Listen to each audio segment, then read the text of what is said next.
L'un des secrets pour apprendre à écouter la voix de Dieu, ça a toujours été le silence de Dieu.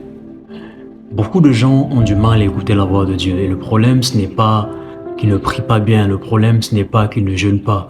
Le problème, c'est tout simplement, ils n'ont pas appris à écouter la voix de Dieu dans son silence.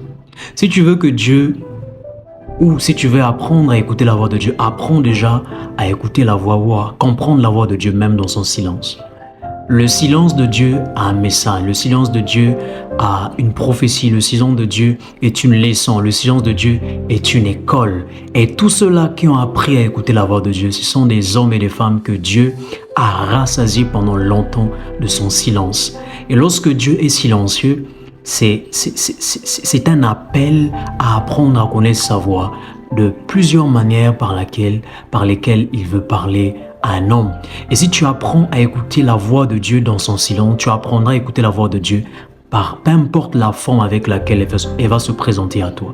La voix de Dieu parce qu'elle n'est pas toujours sonore, elle n'est pas toujours phonique, elle n'est toujours pas accompagnée d'une parole. Des fois, c'est juste un silence. Mais la maturité d'un homme ou la spiritualité d'un homme ou d'un chrétien, d'un croyant, dépend aussi de la capacité d'apprendre à déceler la voix de Dieu, même dans son silence. Et ça, c'est l'un des secrets pour apprendre à écouter la voix de Dieu. Plusieurs manières par lesquelles Dieu peut te parler.